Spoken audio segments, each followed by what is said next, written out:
살아계신 하나님께 마음과 소망을 두라는 제목으로 오늘 함께 은혜 나누기를 소망합니다.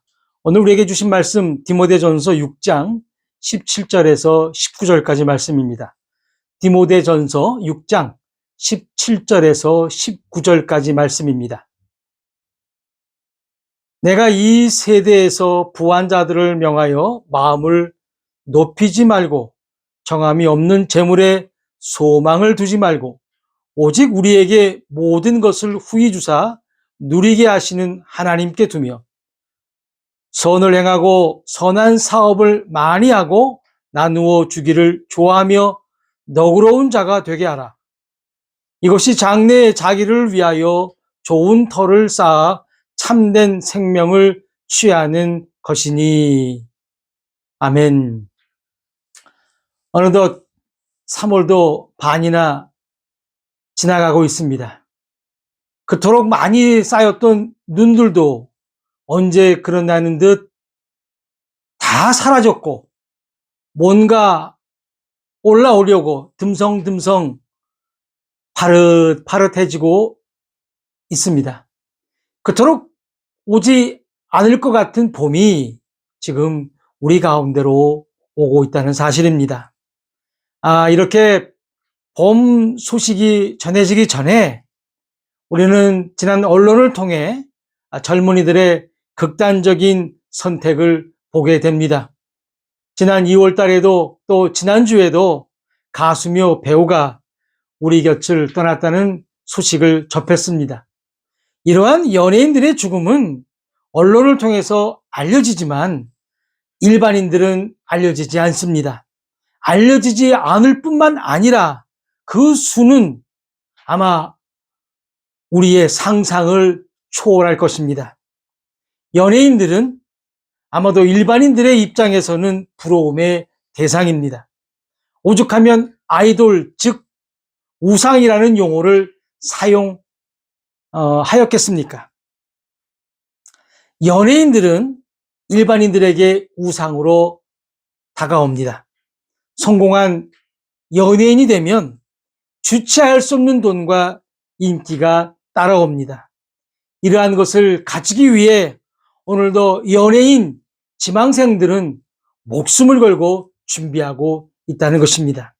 그렇게 준비해서 성공을 하게 되면 일반인들이 평생 만져보지도 못하는 돈을 만지게 됩니다. 또래의 일반인들은 겨우 버스나 지하철인데 성공만 하면 외제 승용차에 가는 곳마다 환호와 함성과 돈이 늘 기다리고 있습니다. 심지어 조물주보다 위에 있다는 건물주가 되기도 하고 남들이 부러워하는 배우자를 만나 결혼 생활을 하기도 합니다. 그런데 그런 연예인들이 마약에 심취되어 있고 또 스스로 목숨을 끊는 일이 일어난다는 것입니다. 왜 그럴까요? 다 가진 것 같은 자들인데요. 감히 나는 만져보지도 살아보지도 느껴보지도 못한 것들을 다 가졌음에도 20대의 너무 아름다운 나이에 30대의 파란 하늘 같은 나이에 40대의 사랑스러운 나이에 50대의 빨간 단풍 같은 나이에 그들은 극단적인 선택을 했다는 것입니다. 여기에는 자칭 그리스도인이라고도 하는 자들도 있다는 것입니다. 인기로 먹고 사는 자들의 가장 큰 두려움은 대중에게 잊혀지는 것이라고 합니다. 빛바랜 커튼처럼 말라버린 꽃다발처럼 되는 것이 연예인, 특히 인기를 먹고 사는 자들에게는 가장 큰 두려움이라는 것입니다. 사람은 누구나 나이를 먹습니다. 그리고 사람은 누구나 죽음을 피할 수 없습니다. 이것을 받아들여야 하는 것입니다. 다시 말해 인기는 영원하지 않는 것입니다. 그 지나버린 영광을 다시 찾으려 하니 그 영광은 어느 틈에 나를 앞서 버린 것입니다. 앞서 버린 영광을 인정해야 합니다. 또 극단적인 선택을 하는 일반인들은 언제나 지옥 같은 현실을 맞이합니다. 취직도 안 되고 연애도 못하고 언론에 보도된 내용을 보니까 약 50만 명의 청년이 놀고 있다고 합니다. 배운 것은 많고 그래도 내가 대학도 나왔는데 나는 이런 일을 할 수 없어. 그러다 간신히 취직이 되었는데 상사의 직장 괴롭힘으로 스스로 그 소중한 생명을 던지는 이들도 많다는 것입니다. 어떻게든 살아남아야 합니다. 살아있을 때 기회가 오는 것입니다. 누군가가 나의 삶을 대신 살아주지 않습니다. 그리고 죽으면 결코 끝이 아니라는 것입니다. 진정 어리석은 자가 스스로 자신의 목숨을 버리는 자입니다. 정말 죽어서 모든 것이 끝난다면 얼마나 좋겠습니까? 하지만 결코 그렇지 않다는 겁니다. 자주 드리는 말씀입니다. 창세기 2장 7절입니다. 여호와 하나님이 땅의 흙으로 사람을 지으시고 생기를 그 코에 불어 넣으시니 사람이 생명이 되니라. 여기서 중요한 단어는 생명입니다. 우리 성경에는 각주를 달아서 생물이라고도 쓰여 있는데 더 이상합니다. 영어 성경에는 man became a living soul이라고 기록하고 있습니다. 사람이 되었다. 뭐가? A living soul, 살아있는 혼이 되었다는 것입니다. 왜 이 구절이 중요하냐면 사람은 살아있는 혼이라는 것입니다. 아시는 분은 아시겠지만 너무도 중요해서 또 말씀을 드리는데 사람은 세 가지로 구성되어 있습니다. 몸이 있습니다. 영이 있습니다. 그리고 혼이 있습니다. 이 몸은 흙에서 와서 흙으로 돌아갑니다. 그리고 영은 하나님 것이기에 위로 올라갑니다. 전도서 3장 20절과 21절 말씀입니다. 다 흙으로 말미암았으므로 다 흙으로 돌아가나니 다 한 곳으로 가거니와 인생들의 혼은 위로 올라가고 짐승의 혼은 아래 곧 땅으로 내려가는 줄을 누가 알랴. 이 말씀에서 흙은 이해하기가 쉽습니다. 그런데 21절에 혼이 나오는데 우리 성경 각주에는 히브리어로 영이라고 기록되어 있습니다. 영어 성경에는 Who know the spirit of man that go upward and the spirit of the beast that go downward to the earth. 여기서 말하는 스피릿은 바로 영입니다. 이 영이 위로 올라가고 짐승의 영은 아래로 간다고 기록되어 있다는 것입니다. 그럼 몸은 흙으로, 영은 위로, 남는 것은 혼인데 이 혼은 a living soul, 살아있는 혼으로 결코 죽을 수 없는 여러분이고 저이고 우리 모두라는 사실입니다. 그래서 이 혼이 남아서 지옥에도 가고 주님의 품에도 간다는 사실을 믿으시기를 주의 이름으로 축원합니다. 그래서 스스로 목숨을 끊는다고 다 사라지거나 없어지는 것이 아니라는 겁니다. 우리의 몸은 흙으로 돌아가니 다 사라지는 것처럼 보여도 바로 여러분 자신인 혼은 남아서 성경이 말씀한 대로 간다는 사실 또한 믿으시기를 주의 이름으로 축원합니다. 우리가 너무도 잘 아는 말씀 히브리서 9장 27절입니다. 한 번 죽는 것은 사람에게 정해진 것이요 그 후에는 심판이 있으리니. 결코 죽음은 종착역이 아니라는 것입니다. 죽음 후에는 심판이 있습니다. 여기서 말하는 심판은 영어로 judgment입니다. 재판이라는 뜻도 있습니다. 판사를 저지라고 합니다. 요즘 한국 사회에서는 재판에 판사의 말이 참 많습니다. 그런데 성경에서 말하는 심판을 주관하시는 분은 하나님이시라는 겁니다. 판사에 따라 달라지는 판결이 아니라 천지를 지으신 하나님께서 판결로 심판을 하신다는 것입니다. 그 법전이 바로 성경이고 우리가 너무도 잘 아는 말씀 요한복음 3장 16절 하나님이 세상을 이처럼 사랑하사 독생자를 주셨으니 이는 그를 믿는 자마다 멸망하지 않고 영생을 얻게 하려 하심이라. 이 말씀을 믿는 자들은 영원한 생명을 얻게 된다는 사실입니다. 그래서 그리스도인들은 스스로 극단적인 선택을 하지 않습니다. 인기를 먹고 살려고 하지 않습니다. 큰 돈 버는 것을 결코 축복이라고 하지 않는다는 것입니다. 왜 그럴까요? 왜 그럴까요? 바로 가치관이 다르기 때문입니다. 내가 나된 것은 내가 잘나서가 아니라 내가 나된 것은 하나님의 은혜이기 때문인 것입니다. 유행가 가사에도 있듯이 앉으나 서나 주님만을 생각하는 사람들이기 때문입니다. 로마서 14장 7절과 8절입니다. 우리 중에 누구든지 자기를 위하여 사는 자가 없고 자기를 위하여 죽는 자도 없도다. 우리가 살아도 주를 위하여 살고 죽어도 주를 위하여 죽나니 그러므로 사나 죽으나 우리가 주의 것이로다. 아멘입니다.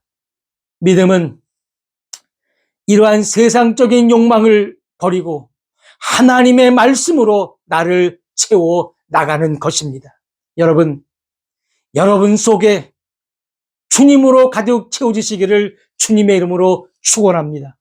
돈 때문에, 인기 때문에, 직장 때문에, 누구 때문에 여러분의 그 귀한 생명을 소홀히 다루지 마시고 천지를 지으시고 천지의 주인이신 주님을 믿음으로 영원한 생명을 누리시길 다시 한번 주님의 이름으로 축원합니다. 오늘 본문은 디모데 전서입니다. 17절을 보면 이 세상에서 부요한 자들에게 명령하고 있습니다. 명령하신 내용이 바로 마음을 높이지 말라는 것입니다. 다시 말해 마음이 교만하지 말라는 것입니다. 마음이 높고 마음이 교만해지면 나타나는 것이 바로 재물에 소망을 두는 것입니다. 재물에 소망을 두다가 그 소망이 사라지면 많은 사람들은 그 마음이 무너져 스스로 목숨을 버린다는 것입니다. 지금 명령을 받은 사람들은 일반인이 아니라 그 시대의 부요한 사람이라는 것입니다. 감히 부자에게 재물에 소망을 두지 말라고 말할 수 있는 사람은 누구일까요? 바로 하나님이십니다. 부자들에게 명령하신 것이 바로 재물에 소망을 두지 말라는 것인데 그 재물은 정함이 없다는 것입니다. 정함이 없다는 것은 불확실하다는 겁니다. 그러니까 재물은 확실하지 않으며 영원하지 않다는 것입니다. 한마디로 사소한 것에 목숨을 걸지 말라는 것입니다. 그럼 어디에 마음을 두라는 것일까요? 바로 하나님이십니다. 그런데 어떤 하나님일까요? 17절에 오직 우리에게 후히 주사 누리게 하시는 하나님이시라는 겁니다. 풍성히 주시는 그 하나님께 마음을 두라는 것입니다. 그래서 바울은 이러한 고백을 합니다. 빌립보서 4장 11절에서 13절 말씀입니다. 내가 궁핍함으로 말하는 것이 아니니라. 어떠한 형편에든지 나는 자족하기를 배웠노니 나는 비천에 처할 줄도 알고 풍부에 처할 줄도 알아. 모든 일 곧 배부름과 배고픔과 풍부와 궁핍에도 처할 줄 아는 일체의 비결을 배웠노라. 내게 능력 주시는 자 안에서 내가 모든 것을 할 수 있느니라. 아멘. 바로 이것이 마음을 하나님께 높이는 것입니다. 이러한 마음을 가진 자는 남은 삶을 어떻게 살까요? 본문 18절입니다. 선을 행하고 선한 사업을 많이 하고 나누어 주기를 좋아하며 너그러운 자가 되게 하라. 다시 말해서 선을 행하라. 선한 일에 부자가 되라. 기꺼이 나누어 주어라. 아낌없이 베풀어라는 것입니다. 결코 쉬운 일은 아닐 것입니다. 권력자에게 기부하고 뇌물로 아부할 수 있습니다. 자신의 성공을 위해서. 그런데 아무런 대가도 없이 하기란 어려운 일입니다. 왜 어렵냐면 이미 그 마음이 교만해졌기 때문입니다. 하지만 그 마음을 하나님께 두는 자는 할 수 있다는 것입니다. 지금 거의 70세가 되신 어느 목사님께서 60대 초반에 그만 뇌졸중이 와서 죽음 고비 앞에 하나님께 기도하셨다고 합니다. 살려만 주신다면 남은 삶은 하나님을 위하여 드리며 살겠습니다. 감사하게도 그 기도가 응답이 되어서 건강을 찾으셨습니다. 또 감사한 것은 그에게 상속으로 약 30억 원의 거금이 생겼습니다. 하지만 하나님을 위해 드리겠다는 말은 힘을 잃고 자녀들을 위해 사용했습니다. 어찌 보면 당연한 일일 것입니다. 이처럼 하나님께 마음을 두는 것은 정말 어렵습니다. 마음이 교만한 것은 참으로 쉽습니다. 하지만 성경은 결코 우리에게 쉬운 일을 요구하고 있지 않다는 사실입니다. 그 목사님은 가족과 함께 했던 목회를 이제 정리하려고 한다는 소식을 또한 듣게 되었습니다. 목회를 위해 예배당과 시설 비용으로 한 달에 약 150만 원이 지출되니 그럴 수 있겠으나 그의 마음은 진정 하나님께 두지 못한 것이었습니다. 제자를 키우거나 후배 목사를 세우는 일에 그는 결코 기꺼이 나누어 주거나 아낌없이 베풀지 못한 채 아마도 그 목사님의 사역은 그렇게 끝이 날 것입니다. 오늘 본문 19절입니다. 이것이 장래에 자기를 위하여 좋은 터를 쌓아 참된 생명을 취하는 것이니라. 여기서 말하는 장래는 오는 때입니다. 영어 성경은 time to come이라고 기록되어 있습니다. 이 오는 때는 우리가 그리스도의 심판석에 서는 바로 그때를 말합니다. 그리스도의 심판석에 대해서 전에도 말씀을 전했던 것으로 기억됩니다. 로마서 14장 10절에서 12절 말씀입니다. 내가 어찌하여 내 형제를 비판하느냐? 어찌하여 내 형제를 업신여기느냐? 우리가 다 하나님의 심판대 앞에 서리라.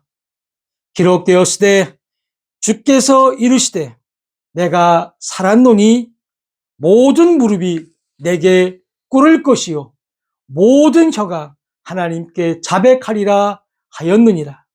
이러므로 우리 각 사람이 자기 일을 하나님께 짓고 하리라. 10절에 하나님의 심판대는 그리스도의 심판대요 심판석이라고 말씀드렸습니다. 거기 심판석에 서서 우리가 하는 일은 우리의 입으로 우리가 한 일을 하나님께 자백하는 것입니다. 직접 고하는 것입니다. 고린도전서 3장 11절에서 15절까지는 그리스도의 심판석을 좀 더 자세히 설명하고 있습니다. 고린도전서 3장 11절에서 15절입니다. 이 닦아둔 것 외에 능히 다른 터를 닦아둘 자가 없으니 이 터는 곧 예수 그리스도라. 만일 누구든지 금이나 은이나 보석이나 나무나 풀이나 지푸로 이 터 위에 세우면 각 사람의 공적이 나타날 터인데 그 날이 공적을 밝히리니 이는 불로 나타내고 그 불이 각 사람의 공적이 어떠한 것을 시험할 것임이라. 만일 누구든지 그 위에 세운 공적이 그대로 있으면 상을 받고 누구든지 그 공적이 불타면 해를 받으리니 그러나 자신은 구원을 받되 불 가운데서 받은 것 같으리라. 하나님께 마음을 두고 선을 행하고 기꺼이 나누어주고 아낌없이 베풀어 주는 것이 그리스도 심판석에서 좋은 터를 쌓는 것이라는 겁니다. 이 터는 예수 그리스도시고 쌓은 것은 불로 시험할 터인데 그대로 남아있으면 상을 주신다는 것입니다. 믿으십니까? 본문 19절에 참된 생명이라고 기록되어 있는데 그럼 가짜 생명도 있다는 말인가요? 아니겠죠. truly life가 아니라 영어 성경에도 기록하고 있듯이 eternal life, 영원한 생명이라는 것입니다. 받아도 되고 안 받아도 되는 생명이 아니라 영원한 생명이라는 사실을 믿으시기를 주님의 이름으로 축원합니다. 우리의 목숨은 참으로 소중합니다. 이 목숨이 끊어지는 순간 예수 그리스도를 영접한 호는 주님께로, 영접하지 않은 호는 반드시 심판을 통해 지옥에 갑니다. 그리고 그 호는 살아있는 혼이기에 영원히 지옥에서 또는 영원히 주님과 함께 한다는 사실을 믿으시기를 주의 이름으로 축원합니다. 이 땅에서의 살아왔던, 믿어왔던 그 삶의 흔적을 통해 그리스도의 심판석 앞에서 상을 받게 될 것입니다. 그리스도의 심판석은 오직 구원받은 자만이 서는 심판석입니다. 주님을 믿는 여러분, 아무리 힘들고 어려운 일이 있다 할지라도 우리는 우리의 마음을 주님께 두어야 합니다. 그리고 영원히 죽지 않는 세계가 곧 올 터인데 영원한 생명을 위해 하나님의 말씀만 붙들고 살아가시는 저와 여러분이 다 되시기를 주의 이름으로 축원합니다. 어쩌면 세상에서 무시당하고 바보같이 산다고 손가락질 당해도 나와 함께 하시는 주님만을 의지하며 살아갈 때 하나님께서는 늘 우리와 함께 하실 것입니다. 인기와 재물은 영원하지 않습니다. 오늘 말씀처럼 재물에 소망을 두지 말고 오직 주님이 다시 온다는 사실에 소망을 두시며 여러분의 마음과 소망을 살아계신 하나님께 두어 오늘 하루도 힘차게 살아가시는 저와 여러분이 다 되시기를 다시 한번 주 예수 그리스도의 이름으로 축복합니다. 기도하시겠습니다.